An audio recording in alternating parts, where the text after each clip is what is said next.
Welcome to Asian Book Club, where we highlight Asian and Asian American authors. We are your hosts, Jamae and Sabangan. And I'm Stephen Park, and we are here with our first read of A Tiny Upward Shove. Mm-hmm. And in this book, we find out a lot about an aswang. Yes.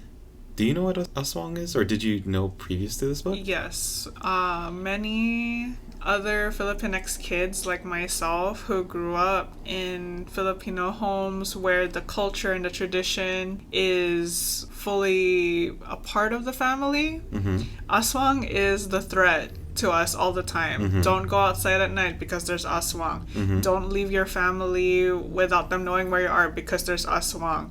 Don't try to not finish your dinner or the aswang is gonna get you. So was an aswang only an outside creature?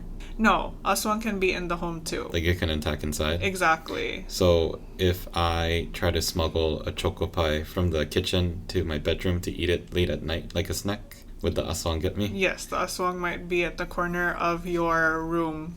Get ready to get you. Oh. Did you believe in the aswang when you were growing up? So, what's interesting is that I grew up in a Pentecostal but also Catholic Christian home. Mm-hmm. So, did I personally believe in aswang? Yes and no.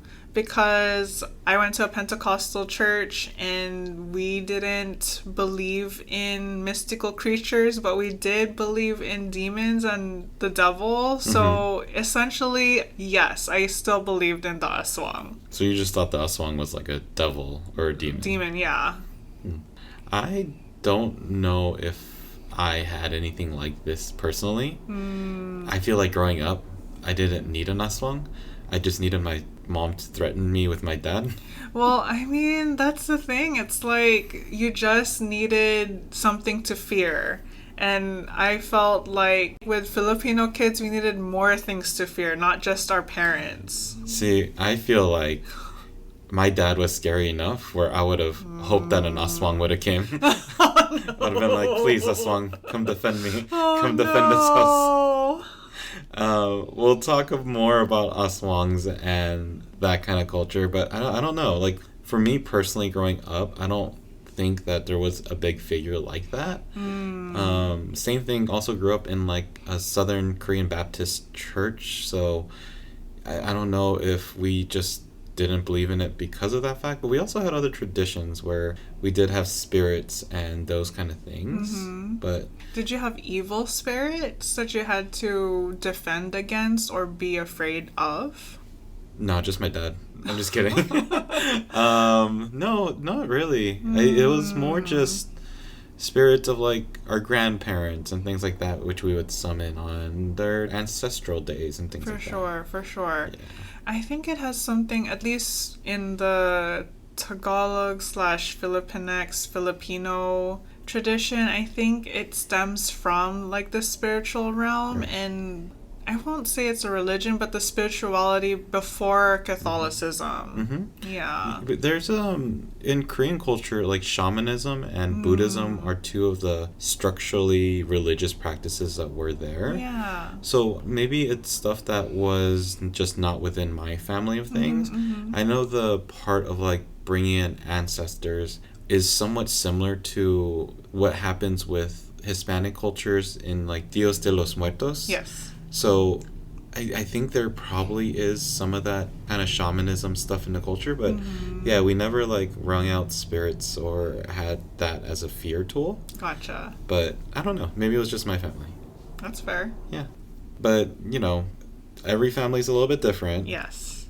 Pretty much the only way that I would have found out about this aswang is, I think, through this book, which leads us to our recommendation for the week. So, for our recommendation of the week, I'm recommending You and Me Books, which was founded by Lucy Yu.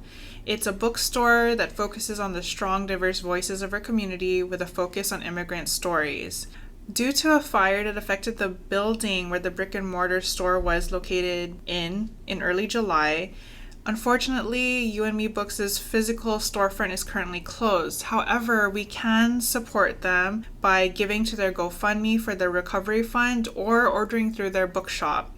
You can stay up to date and know more about their story through their Instagram at You and A&D Me Books and their website You and Me Books, YUANDME Books.com. Yeah, and I think this original storefront was located in New York, right? Yes. Yeah, so, local bookstores aren't making a ton of money. So when things like this or vandalism or robberies, things like that happen, I think it really does truly affect their margins because it's pretty small in general. Right, and it also affects their community because they're such a cornerstone of Chinatown as well. Right. So not everyone is going to have the means to be able to give to them, but even if you don't have the money, then maybe kind of publicize it over your Instagram, maybe just spread the news about it, because that's also helpful for people that maybe have more of the monetary or the time that they can input to helping a bookstore like You and Me. Absolutely. Or just giving them a follow could be helpful. Right. So that's You and Me Books and youandmebooks.com. Yeah. And that's our recommendation for the week. Okay, so like I said, we're starting a tiny upward shove. And this is the book pick that you chose. Yes, and it's written by Melissa Chadburn. Right. And we have broken this book down into 4 parts. Yes, and this week we read the first quarter of the book, pages 1 through 88 in the hardcover, which starts with the chapter called Tinikling, and we end with the chapter called Pork is a Seasoning. Right. So, firstly, this book is pretty graphic. Yes, very graphic. There's detailed retellings of violence, of death and gore, and also of intimacy, so it's definitely not safe for work, especially for those of you who are reading the audiobook. You might want to not listen to it on speakers unless everyone around you is okay with that. Yeah, it's pretty bad. And I wouldn't even say intimacy. I would say maybe sexual assault in some of these cases. There is sexual assault. There's also very few moments of consensual intimacy, but there is a lot of sexual assault as well. So be aware of that. Right. And more personally, there's another reason why you didn't like the audiobook. Yes. I loved the narrator and the way they had a storytelling voice. However, the Tagalog words were mispronounced left and right. Yeah. And, it doesn't affect everyone. And if you're not someone who maybe you don't speak Tagalog or that part doesn't bother you, it may not be as much of a limitation. But I know with me personally, having read or listened to audiobooks of different Korean stories, even Pachinko, because the reader for Pachinko was Japanese. Yes. So when she pronounced Korean words, it was a little bit cringy. It didn't completely deter me, but it definitely led to me being pulled out of the story a little bit whenever I heard those words pronounced incorrectly. Totally. And that's how I felt reading this book through audiobook. I felt like I was being taken out of the story and also trying to understand what the words were. But again, if it's for you, that's totally awesome. I totally appreciate the narrative voice of the reader, though. Right. There is another part where some of the chapters, or actually all the chapters, are separated by the story that they're telling and then intermissions of the aswang speaking. Yes. So I didn't listen to the audiobook for this one, but usually when I listen to stories, when they try to switch those characters, sometimes I get lost within those stories. Absolutely. So I do like the reading aspect for this book particularly. It's totally a visual, not only imagery-wise in your mind, but visual as in the physical visual. Right. So, not safe for work.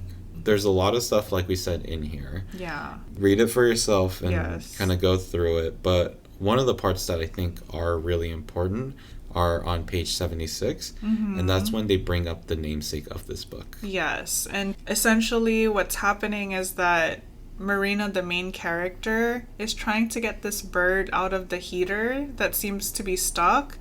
And her mom is in a rush because they need to get going. And Marina asks her mom's help. Her mom eventually, and here comes the graphic she part. initially tries to help. Well, I mean, she does help, quote unquote. Right, but initially she's trying to move the bird in a direction that is harmless. Right, like pulling it downward. Uh-huh. But it's too stuck that way and it's too fluffy to go down that way. Right. So her mom does the opposite and is like, well, the only way is up now. Mm-hmm. Which there's like a fan or something? There's a machine there's or something that's overhead. Moving, yeah. Yeah. And so she pushes the bird up, which mangles the poor thing.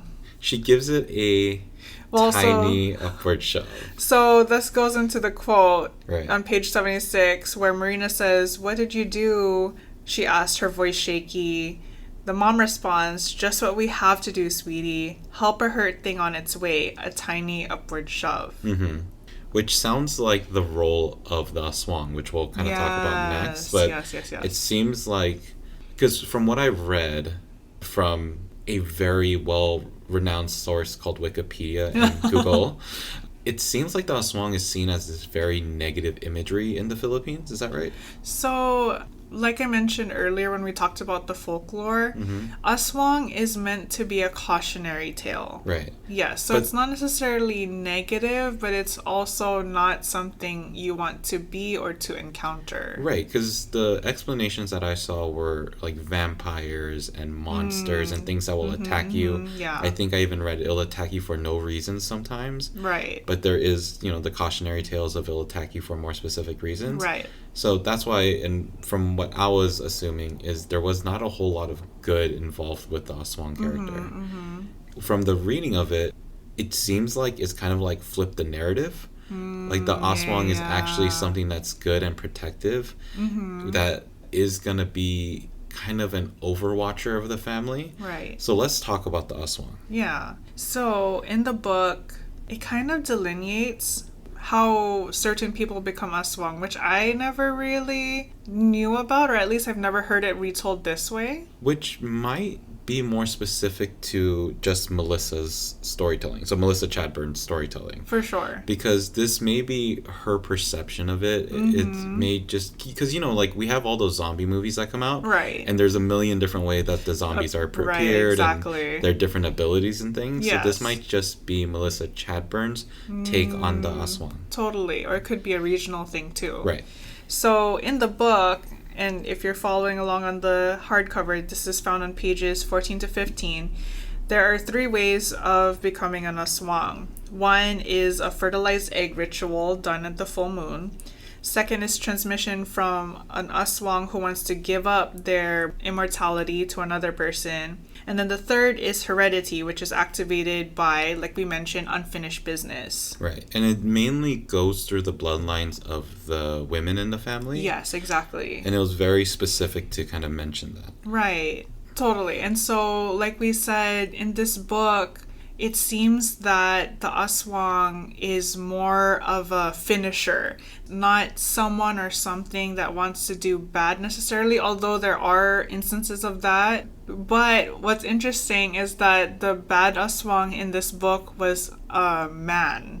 And that man was essentially forcing the aswang immortality to Marina, I believe. Right, but it sounds like that might be a consistent theme. It maybe not just men, but it seems like, maybe it is men.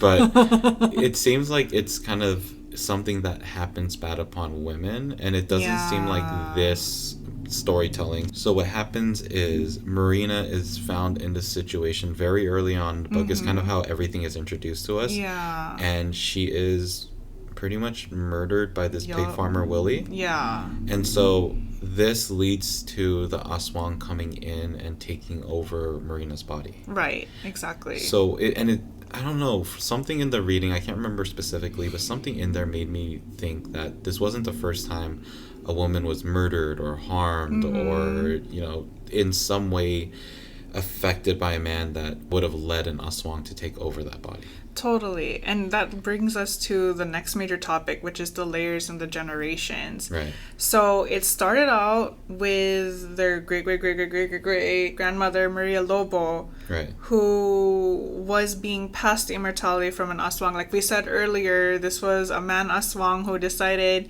hey, I'm going to give you my immortality. I don't even know why he decided to do that, but he decided to assault her in that way. Yeah, because in that story, it seemed like Maria was going to help him out. Right. As a job or something. Right. Like, for some reason, right. Maria Lobo was trying to be generous to this person. And the thing was, the town was telling her, no, be careful. This is the rumor that this person is an aswang. Right. And it turns out that rumor was true. And instead of accepting her help, he forces his quote-unquote help by giving her immortality. Right. And so what we find out is that the aswang is there for 7 generations. Yes. It's not allowed to be past that. It sounds like once it's there, then the job is done. Right. But the other thing we find out through Maria Lobo's story is what the aswang actually has to do, or the person has to do who's possessed by the aswang, to make sure that you keep that aswang and the immortality. Yeah. And that is to eat another human. Right. So I think that might have been Melissa Chadburn's recollection of the horrors that aswang do in like the folklore of the Philippines. Yeah. So maybe this is her way of explaining out why they might terrorize people, is not just randomly, but as an effort to keep immortality. Yes, for sure. But what we find out is Maria Lobo wasn't able to do that. She couldn't take it within herself to do that to someone else just so that she could benefit. Yes, exactly. And so later on down the line, Lorenza, the wife to Maria Lobo's great-grandson, Jose, also ends up becoming an aswang because she was distraught from his untimely death, and it seemed like the grief ate her up, and so she ended up becoming aswang. Right. And unfortunately, similar to Maria Lobo's story, she couldn't find it within herself to destroy her family or be near anybody because she didn't want to do that. Right, exactly. She kind of separated herself from her family just to kind of protect them. Yes, exactly. But that then leads us to the third possession of this aswang, and that is Marina Salas. Yes. And with Marina, it's totally different in that she was murdered, like we said, by Willie. And at first, she was trying to say incantations, trying to pray for help.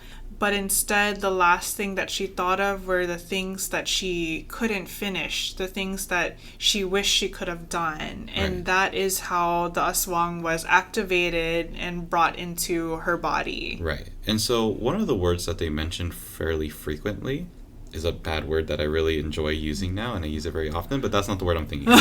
The word that I'm thinking of is tinikling. Yeah. So what I grew up knowing about tinikling is the dance? Yes. Which is the same word? Yes. Okay, but what is tinikling in this context? So tinikling is the dance, is the bamboo dance, and what Melissa calls it is the double dutch of the Philippines. And essentially, for those who are not familiar with tinikling, it is 2 bamboo pieces being operated by 2 people and creating a beat that goes dun dun dun dun dun dun. So it's like a hit, hit, slam, hit, hit, slam, where another person, a dancer, multiple people, multiple dancers are trying to avoid their feet getting slammed by the bamboo. Before, it's so that their feet don't get cut off by the bamboo, but now it's simpler than that, and it's just like not getting caught by it. Right. And, it reminds me a little bit of like the footwork of like jump rope, something where it's kind of just this very light steps. Right. But she uses it as a way of mentioning how the possession is happening. Yeah. So it kind of brings in an idea of lightly stepping into the body rather than like just fully possessing. Yes, exactly. Right. Because within the different chapters, like I said, the aswang is speaking through this first person narrative. Yeah. And we get to see the viewpoint of what that spirit or possession thing. Creature. Right. Yes. We get to see what their brain is thinking. Right. And that possession happens over all of these chapters. It even is that dance of, I'm starting to enter the body. This is what I'm doing. Yes. This is what I'm feeling. This is where we are. And just kind of feeling out things. Right. So that makes a lot of sense of why she would compare it to, I can't say the word, go ahead. Tinikling. Yeah. And tinikling, for not only is it a dance, it's also in reference to a bird that moves that way. Nice. Yeah. So that brings us full circle back to the tragedy brought on by men. Mm-hmm. I'm wondering, do you think that this is a commentary on patriarchy, or is it just a commentary on patriarchy among Filipino men? I mean, I'm not sure. But one thing that I think this book does really well is it presents the picture of the family a little bit. She kind of puts the surrounding situation of what that household might look like weaved into the story. So we get to see all these really negative instances of like the grandfather being abusive, and we'll talk about Willie in a second, but we get to see Willie's lifestyle and how much abuse surrounds this man and how that affects him. And obviously Willie's the one that eventually kills Marina. And so we now know that these traditions, I don't know, I don't want to call them traditions, but these negative ways of handling, these are now passed down from generation to generation. Right. And then it leaves the women, the girls in these lineages having to pick up the pieces, which I think is why they, at least in this book, aswang is usually women, because they're the ones who have to finish the business. Right. And I would definitely say this seems much more like a female empowering story, because the purpose of the aswang is to finish the job or to to round things out. Right. That's their whole purpose. Yeah. And if it's always possessed in a woman, it's kind of saying like, women are the ones that have to pick up the pieces. Yeah, and just putting it all together. Yeah. It's just unfortunate that it has to come at the cost of their demise too. Right. So let's then talk about one of the bigger negative figures who's also a male within the story, and that's Willie. Yep. Because a lot of the first quarter of this book seems to deal around Willie. Willie, yeah. So it seems like Melissa Chadbourne definitely focalizes the experiences that Willie had. Right. So we're not just talking about a serial killer, which is definitely what it seems like he is. Yeah, it seems like he is a villain, but he's a villain who's human. Yeah, I mean, everyone's human. That's the hard part. Yeah. But his nature didn't seem to always be that way. But even from the start of what led him to the pigs was by watching his father sexually abuse his mother in the kitchen. And so then he hid amongst the pigs, and we saw him getting bullied at school and abused. He didn't find comfort within his parents because his father was abusive. Right. His mother was abusive because she didn't like the way he smelled, and there was that whole scene with him being forced into the shower and all that stuff. So we see this pattern of him just mentally and physically being torn down. Yeah. And then we eventually find that scene in, I think it's the last chapter, if not the second to last chapter, where he is now becoming that character that is icky. There's that girl that like lifts up her dress and like, but I think this doesn't humanize him necessarily. I mean, he is a human, but I think it more just tells the story of this person may not have always been this way. Almost like if we had an alternate universe and all this crap didn't happen to him. Right. Maybe he wouldn't have turned out this way. Exactly. So this just reminds us that there's a web of interconnected story between not only Willie and Marina and not only Marina and the aswang, but there's just layers and non-linear storytelling throughout this book, which, like we mentioned earlier, made reading the audiobook a little confusing because there was no delineation between the aswang and the human. So it's kind of like a dual timeline, the human side versus the aswang side, and some of it is past, some of it is present, some of it is past. So definitely, if you want to be able to see the full scope of each story, highly recommend reading the book physically. And one of the other parts that you won't be able to see is in one of the last chapters, and that's Lola's list of like the ways to live. Yes, oh my word, Lola. Ay, ay, ay. There's a lot of, I guess, old school ideas Very involved. old school. There's tradition involved. Yes. There's like even the rice making. Like there's so many things that I feel like it may have expired in thought, and maybe those aren't the best things, but then we have the other things that are like still very much true. Right.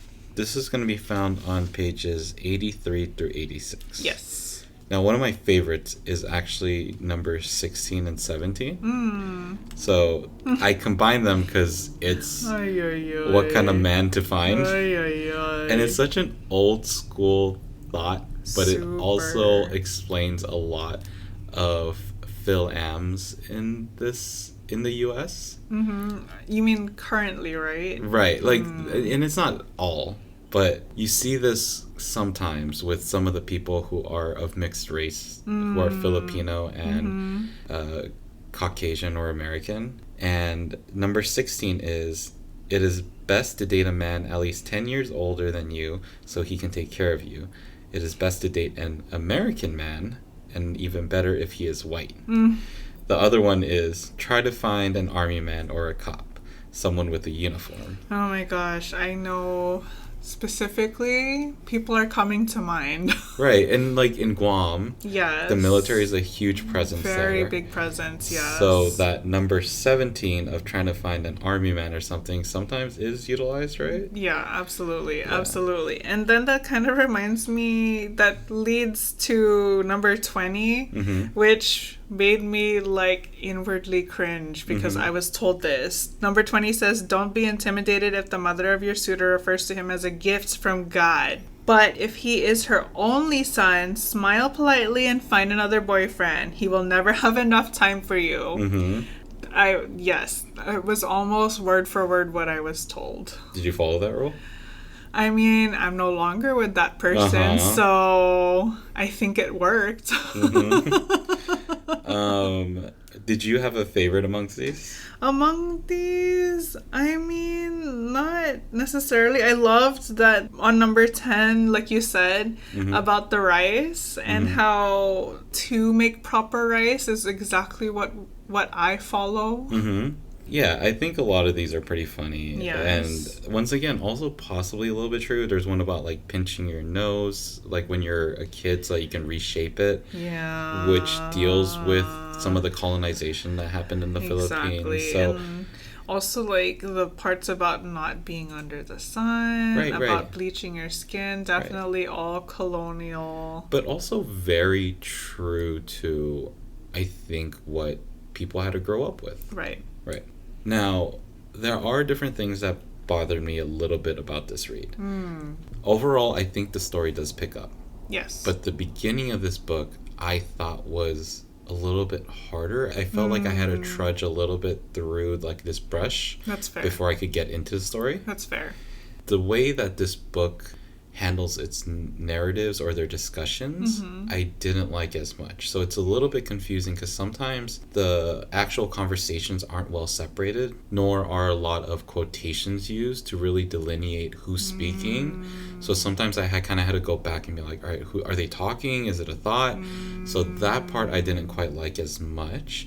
The other part that really confused me for a while, and I had to ask Jamae this within the middle of my read, is who the heck is Reen and Rena, and then there's Marina, and I was like, okay, I think I know who it is because they kind of talk about it in the beginning. So it's not that they that Melissa Chadburn didn't mention it, but as I'm reading it, I had to remind myself who this one character person is. Yes. So for anyone else that might be confused, it's probably just me, because this is my issues with reading, but Marina, Reen, and Rena are the same person. From what I remember in the story, Marina is more of like her actual name and more of the formal, like you got in trouble kind of name, whereas normally she's called Reen and Rena. Yes. And it's the same thing with her mom. Marina calls her Ma, of course, and then her Lola, who is her mom's mom, calls her Mutya, which means pearl or charm. That's not her name? No. That's kind of like her pet name or her endearment. So, going back to what you were saying about how there aren't any quotation marks, that the only italicization is when it's in the aswang's point of view. This reminds me of Elaine Castillo's America is Not the Heart, where she does the same thing. She doesn't use quotation marks. There is no delineation between speaking and not speaking and narration versus thoughts. So, what I think is happening, besides Melissa Chadburn maybe breaking away from tradition, I think what's also happening, and this could just be me and my interpretation, is that in Filipino culture, there is almost no delineation between what you're thinking versus what someone else is saying. So, for example, and I mean, I know I mention my mom a lot, but it's because she is in my brain. So that's exactly what I'm saying. What my mom says is sometimes what is my inner voice. And so I think that's what's kind of happening here too. Or an example of what could be happening. And then in terms of the different names, again, going back to Filipino culture, every person has multiple nicknames, multiple endearments. Like my name is not just Jamae, it's Jams, it's Jam, it's Jamae.